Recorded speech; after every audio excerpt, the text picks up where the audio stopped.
Violent confrontations between the NYPD and New Yorkers over the weekend now going viral. Take a look. Look. He ain't even do nothing. He's violating. He ain't even do nothing. Look. So in two separate instances that you're looking at here, police were seen using excessive force on African-American men. This morning, one of those officers has been stripped of his gun and his badge, placed on desk duty pending an internal investigation. Joining me now, Public Advocate Jumaane Williams, to talk about how all of this unfolded. So good morning to you, Public Advocate. Thank you for joining us. And we'll get to that issue that we saw there on the screen in just a second. But I do want to begin with what you saw overall this weekend, right? We know there were 1,000 officers out there over the weekend to enforce social distancing, 100 citations written on Friday and Saturday. However, we're also seeing that there was a big difference on how these rules were actually being enforced. So what are you hearing? What was your office hearing this weekend? We got tagged in way too many videos, people bringing things to our attention. We did get some calls about what was happening. I wish I could say it was surprising, even as disturbing as it was. We had talked about this very thing many weeks ago, as a matter of fact. And what Corona has done is not only expose infrastructural issues, it's exposed issues in leadership that have been there for a long time. So there are two main problems here. One is the city and state took way too long to get the direness of this message and to have one consolidated message of locking down the city. We got a muddled message at best. And two, we said at the beginning, reliance on the police department was going to be a problem.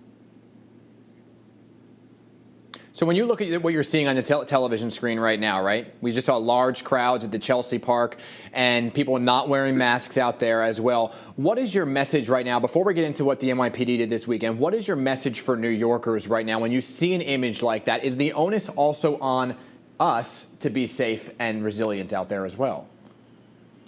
Well, the onus is on leadership to get a clear message, which we didn't do. And two, get a communal enforcement message, which we can talk when we talk about the NYPD. But also, yes, there are too many people not social distancing. There are too many people not wearing masks. This is a problem in our communities. Adding to the problem is the fact that we're using police as the main enforcement mechanism. Adding to that, the historical inequities are being seen. So in one community, you see people being handed masks or nothing at all. In another one, you see people being punched and thrown to the ground for the same infraction, the same violation. This is a problem. This was clear. This is something my office brought up 4 weeks ago with this bad policy. 2 weeks ago, now we've been asking for the demographic data of people who've been summoned and people who've been arrested. We have yet to get that information. And we know what it's going to show because we've had this problem with this administration even before coronavirus hit. So let's talk about the plainclothes officer involved right now in this East Village video. He's been identified now as Francisco Garcia. Any idea how long he's been on the job, whether or not he's had any history of using excessive force, and your overall thoughts about watching this video and how it all played out? The NYPD now saying it was because of a social distancing issue. Well, one, we noticed that he did not have a mask on himself. We've seen many officers outside with no mask. That's one question. Two, we have heard this officer has had many lawsuits against him because of the way the law is, a law actually that the mayor has made worse.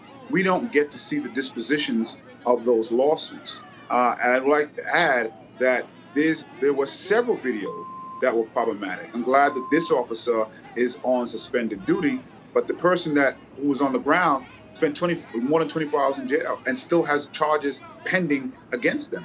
What we need to see is he still in custody? Is something that he was released just a few hours ago. He spent over 24 hours in jail and still has charges pending against him. What I'm glad is that the mayor finally took our recommendation and is adding other city agencies to the enforcement mechanism. But what we should have seen all along was that all agencies, EMTs, fire department, police department, sanitation, all be a part of getting the message out so that people understand how important this is. They all have vehicles that they can use some of their sirens. They can use amplified voice. Where's the emergency broadcasting system? Where is the ticker on every TV station? Reliance on the police department is only going to cause black and brown people to be abused the way we have seen this week.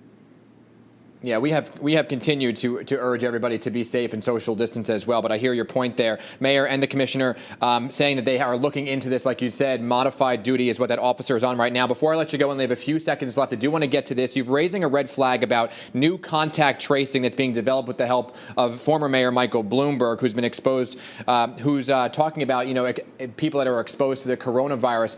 But you're raising a red flag about it, and I'm wondering why, because I thought contact tracing was a good thing. Absolutely. We have to do contact tracing as a part of how we get out of this. But we also have to be careful how the data is used. And so we just want to make sure there's assurances that no third party is going to ever get the data. And the government themselves, the state, will destroy this data after it is used for contact tracing only, and make it clear that it will never, ever be used for anything else. Otherwise, we may not get the people we need to fill it out for fear that their data will be used for something else. So it's very important. And I do want to just send the same message to everybody. We have responsibility here to wash our hands, stay home, and cover your face. And I don't want to lose that in the message as well. Absolutely. Public